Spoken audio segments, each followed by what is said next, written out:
Hello, friends, and welcome. I got a request from someone who's feeling just a little sore and tight in their low back and sacrum area, and also just a little depleted. And so it's going to be just a little bit of gentle movement in the beginning, just to try to say hello and kind of open that sacrum. And then we're going to move into a couple of restorative poses, and I'll talk you through all of that. A chair, or it could be a couch or some such thing, rather than moving my whole setup over to a couch, right? I'm just going to have a chair to show you. Shins up the chair is one of the poses we're going to do. And then, you could use blocks. I love blankets rolled up, but also 2 couch pillows of approximately the same size will be sufficient for bound angle and holding our legs in place. So if you want to gather all of those props and then, hit pause, gather them, and come back. But let's start in an upright posture for just a moment.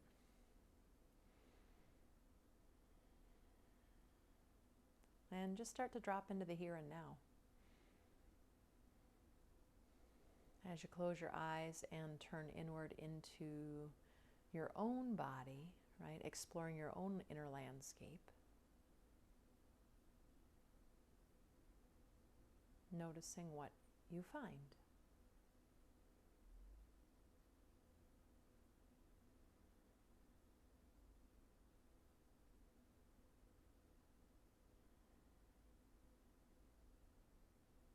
Try not to place judgment on anything. If you are feeling depleted, if you are feeling sore or tender in the body, right? Remembering to try to observe it without judgment.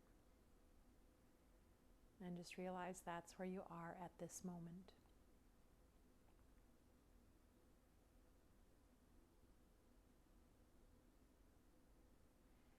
And then let's start some of our movement from here. We've been playing with this past 2 weeks, I guess, something like that. So let the crown of the head just start to draw a figure 8. Just start to say hello real briefly to the neck and the upper back. And then reverse that and go the other direction.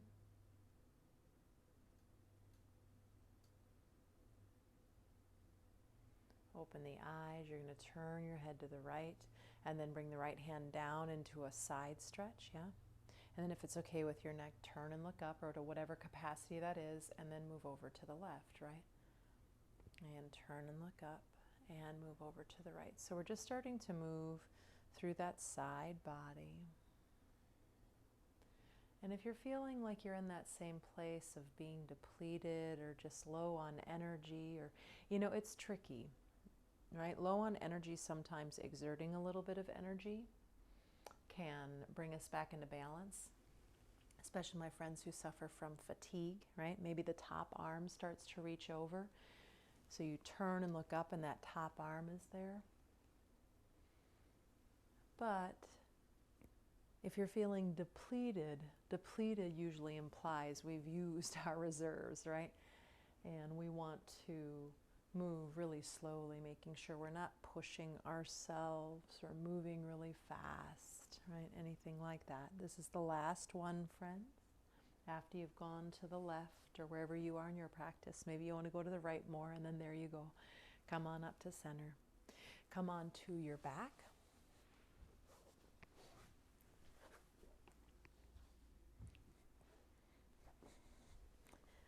And from your back body, let's have our feet on the ground with the knees bent. Walk your feet out wide, and let's move into a little bit of a twist. So I love to go through the 6 motions of the spine. And you're just going to go to windshield wiper. Nothing too brand new here. And of course now we're starting to get into that sacrum and low back area just a little bit. You can turn your head the opposite way, and then the entirety of the neck is in a twist. You could turn your head the same way as the knees and experience and explore what that does for your body. Not assuming that one is more beneficial just because, but seeing what feels good in your body today, right? And what's beneficial because it's your body today.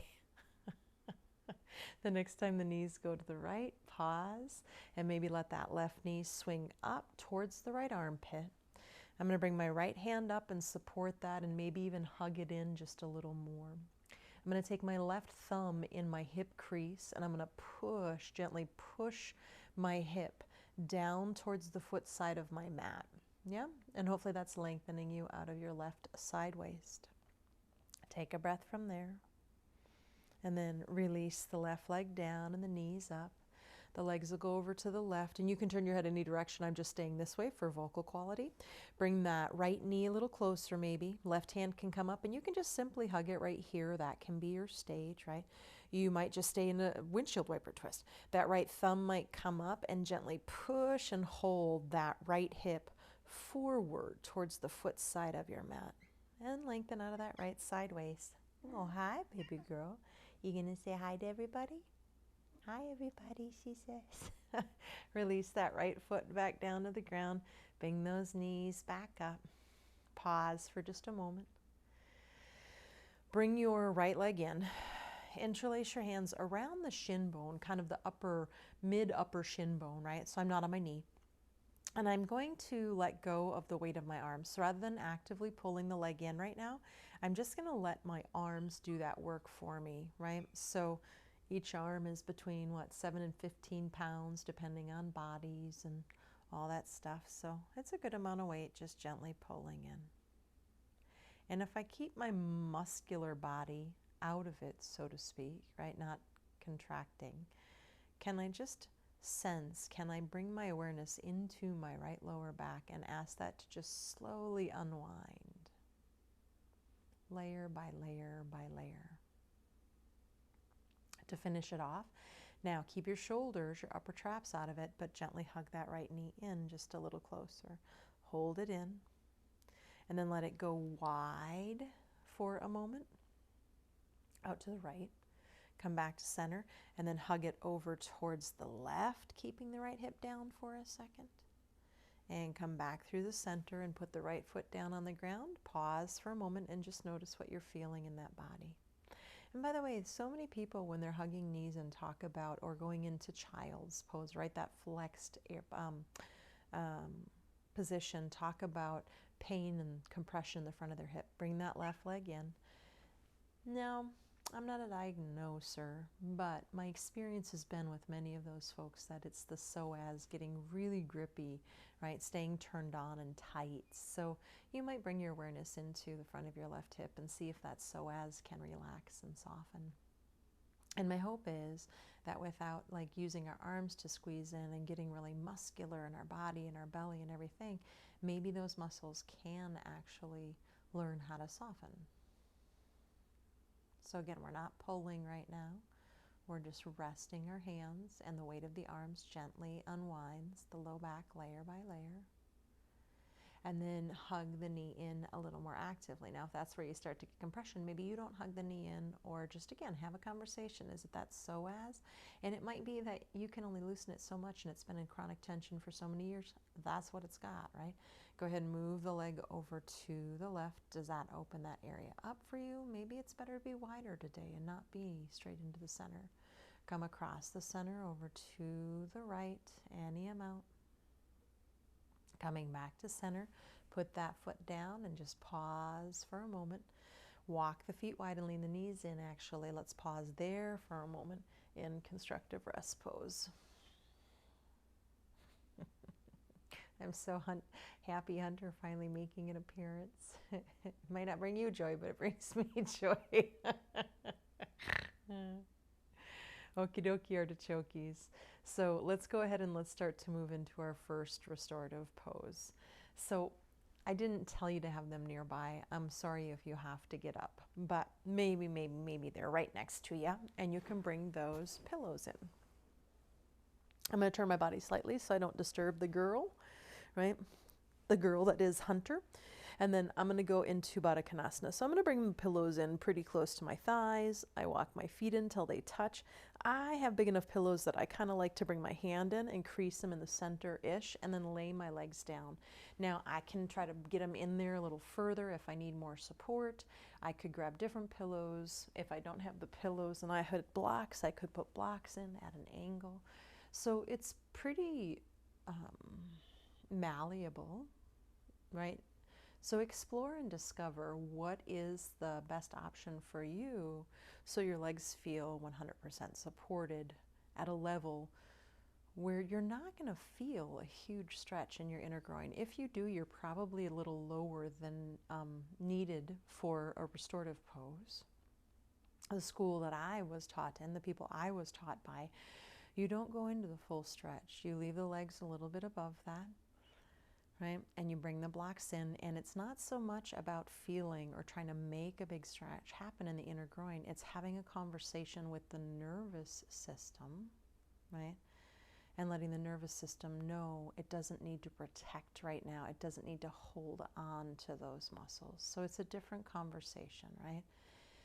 If you feel like you've got any low back stuff going on, you can push into your pinky toes, lift the buttocks and reach the buttocks forward, and then come back down. So take a few moments and really find a place where you can be for a few minutes, yeah?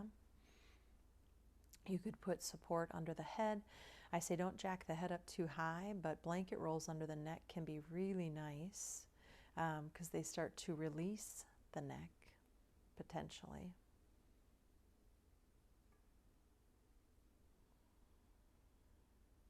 And then let's scan through the body. So check into the muscles of the eyebrows, the forehead, the muscles around the eyes. If you have tension, soften. Bring awareness into the jaw and the tongue.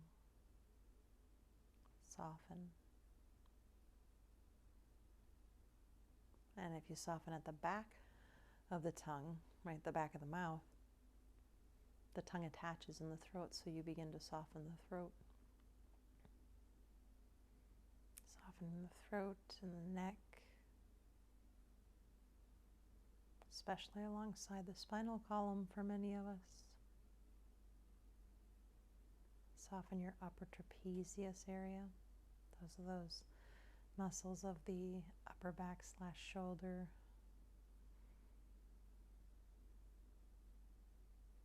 Soften your shoulders, upper arms, elbows, lower arms, wrists, hands, and fingers.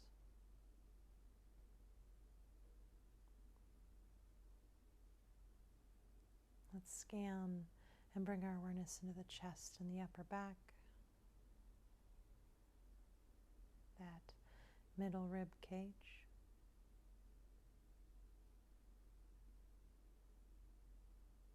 Softening through the belly and the low back.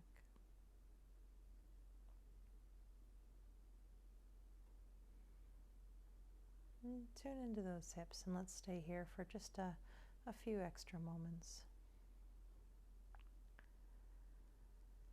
And try to go deep inside the hips, like your awareness is in the sockets where the ball and the socket meet.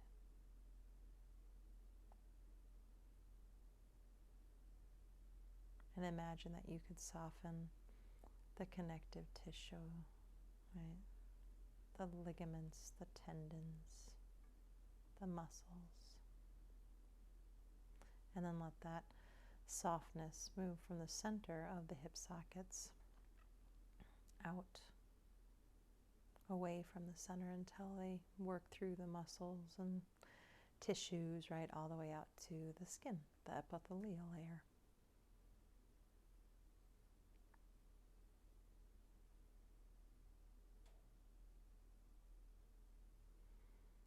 And tune into those inner groin. And again, hopefully they're naturally starting to soften, just being supported by those, I'm going to say pillows, whatever you're using.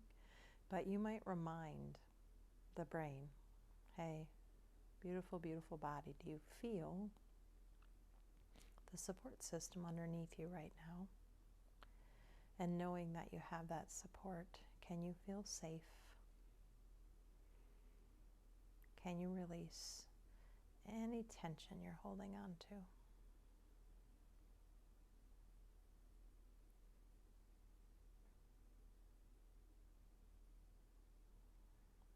Soften through the upper legs, the knees, lower legs, ankles, feet, and toes.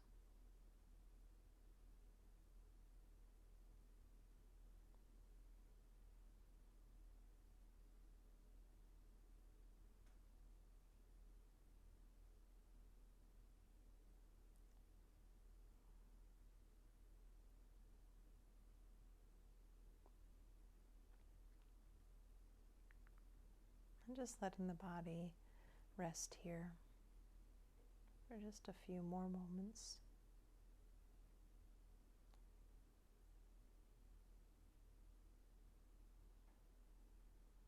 And we have that practice when we move to stillness that you could continue to scan the body if that works for you, right? Keeps you present. You could take in the sounds around you without judgment or getting stuck on them, right? You could bring your awareness to your breath. You could count the breath. You could work with a mantra. Every time you inhale, may my body be restored, right? Whatever it is to you, it doesn't have to be this one, right? As you exhale, may prana, like that life force, enter my body. I'm all right. I'm okay. There might be words that speak to you.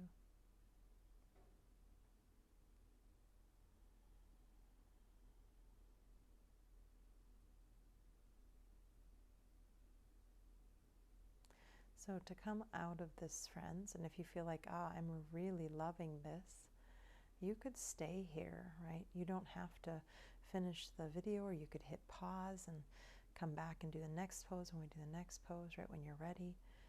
Really listen to your body. But for those who are ready, we're going to put our hands on our outer thighs. We just soften those muscles. So let's use our arm muscles to push the legs up and help the legs out. Walk your feet wide, lean your knees in. You can move the props off to the side enough that they're just, not in your way. I like to do lots of sighs. That's my verbal contribution. Notice. And then gently walk the feet in, roll to one side or the other. Gently push the floor away while looking down, or at least the head facing down. So this is where we're going to go into shins up. So you could move your whole setup over to a couch or a chair or a coffee table or something. My one request is this. Well, one, I'm going to have a couple. If you have a cold surface, I would put something on it so that it's not cold, right? Or something over you or whatever that is. Rather than I don't have mine next to me, I'm just going to show the setup so I can start to show you the second part. The second part is you want to try to have that support be the same height as your thigh bone. If you can manage it, right? You could put a pillow on top of a couch or blankets on top of it or whatever that is. But if you can get to a place where, in the ideal world, I would probably put a blanket or two on mine so that I have my knees in about a 90 and that my shin is fully supported and the weight of the femur bone comes down into the socket, right? We're trying to get as close to legs up the wall as we can on this. So I'm going to put a pillow up here and see if that gets me into that shape a little bit more. Yeah, there we go. So start to get yourself towards your setup, whatever that is. Remember, you can always hit pause. You don't have to stress out and try to meet me where I'm at. You're at home on a device, right? Or wherever you are on a device. So hopefully, you have approximately 90 degree. And again, it doesn't have to be an exact science. Let it go if that's not available to you or it feels more comfortable another way. And then I'm going to keep my shins really heavy. Some of you have had this with me in class when you come, where I take the far end of the chair that you're on and you keep your weight down and I gently pull it out to lengthen your low back. Now, I don't have someone to pull my chair out, but what I can do is I'm going to really weight my shins down and I'm just going to kind of wiggle worm my body back just a little bit, right? So I kind of have that length in the back body, the back of the legs, the low back. Arms are Shavasana style, but one hand on belly, one hand on heart, or whatever suits you best. You want a pretty even support under the shins so you don't feel like you're holding them up and trying to hold them in. And another secret to that is if you feel like that's not available to you, you could put a strap, right, around the shins or the feet. you could put pillows outside the shins on both sides to kind of box them in. It's amazing what bringing support into the side of the body in restorative poses can do. Again, it's a conversation with your nervous system. I could tell you about the benefits of the physical posture, and there are many, right? But the main reason we're here is because we're depleted.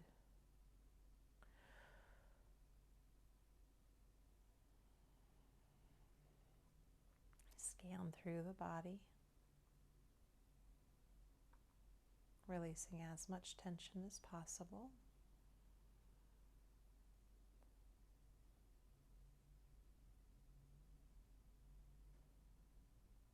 Again, notice if there's a holding pattern in your legs, trying to keep your legs up.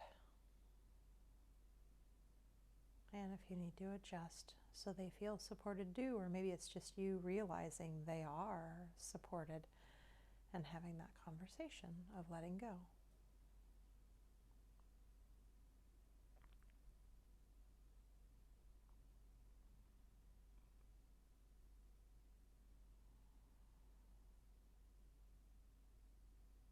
Maybe you can feel so safe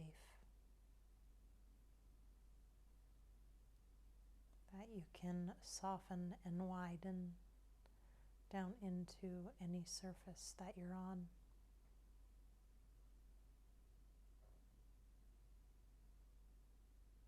Maybe you can feel so safe that you don't have to be in any kind of survival mode right now, and you can let go of that so the body can use this time to heal and restore.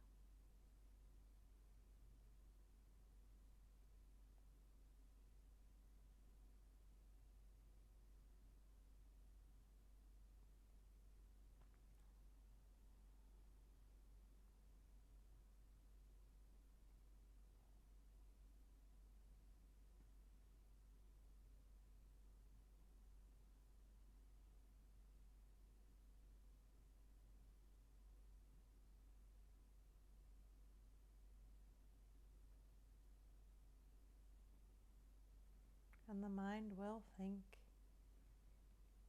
And rather than seeing that as a problem, think of it as an opportunity. You realize it's thinking and you bring it back. The breath, the sensations of the body, the sounds around you. Or, right, we talked about the possibility of working with a mantra, a phrase you repeat to yourself. I suggest having one for the inhale and one for the exhale, or just saying that same one on both the inhale and the exhale. It's helpful to time it with the breath sometimes.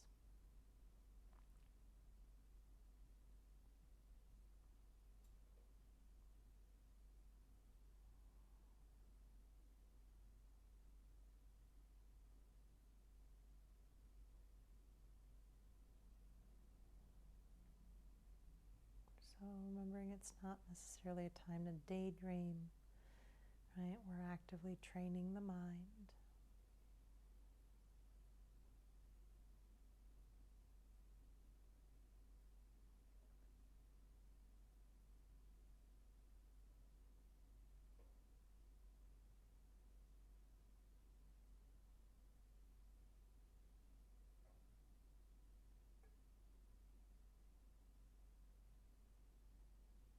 But we're doing it very gently,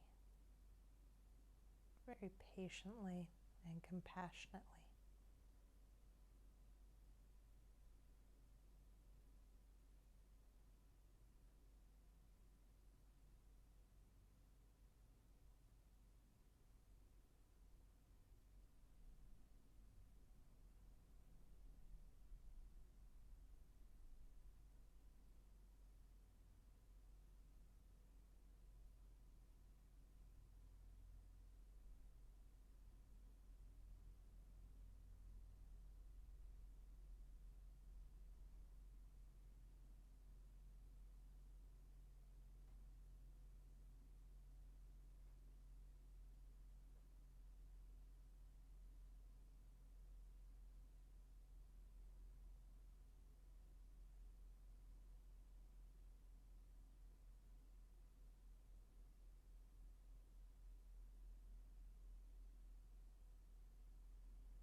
bring your awareness back to your breath, maybe allowing the breath to deepen.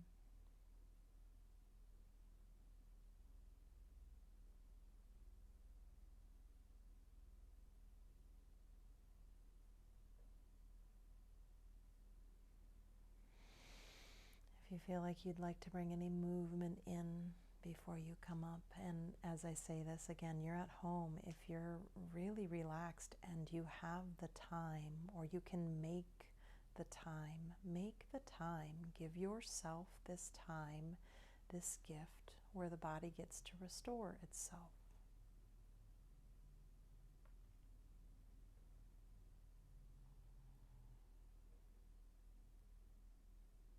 But if you're on a time limit, right, you might move the body or stretch or reach or whatever that is.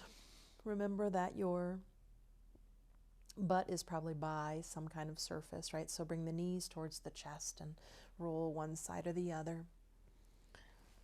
And the head turns down as you push the floor away to come on up. You could sit on the chair or the surface, right? I'm going to do my usual kneeling, which is one of the better places for my pelvis, with what I have going on in my body. That's not everybody, just mine, right? And then getting nice and tall in that spine. And partly I want to bookend, right? We started class seated, pardon me, or at least upright.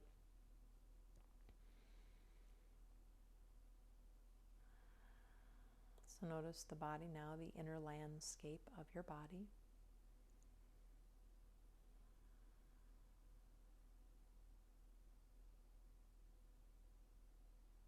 Hands together in front of the heart, Anjali Mudra. Inhale. With an exhale, bow your head in. And just pause for a moment and find at least one thing to be grateful for. It gets harder sometimes as it gets darker and colder and winter comes in. And inhale, lift the head. Exhale, bring the hands down. We'll do our namaste in a moment, but before we do, I just want to say about restorative yoga. There's a deep rest that happens that your body is able to do some of the healing that it does, say, in sleep during these deep rests. So if you're feeling really depleted, chances are you're probably not sleeping very well right now. That's a guess. I don't know that for a fact, but if anyone's dealing with any kind of insomnia, that could be partly it's the season, or vata, right? That air mobility energy is really high. But otherwise, I'm not saying that well, not otherwise, but when we are depleted, we often don't have enough energy to do what the body needs to do when we go to sleep. And so it's so tired, it ends up kind of waking up and not staying in that place, right? So deep rest, restorative yoga, yoga nidra, there are various things that bring us there, meditation. We can often find that we are in this place where the body can do some of that healing and restoring that it can't do at night when we don't have the energy. And in the school that I learned this, it was suggested that we have, like, you might not be able to do a full hour restorative yoga practice, but chances are you can just do like a pose, 2 poses, set your timer for 10 minutes, put your legs up on a chair, 5 minutes, right? At 10 a.m., 2 p.m. And if you can do that on a regular basis, that's going to help your body restore, and it's probably actually going to help you take care of that insomnia that you might be dealing with, right? So win-win. Hopefully help with that depletion. Hopefully that makes sense. Namaste.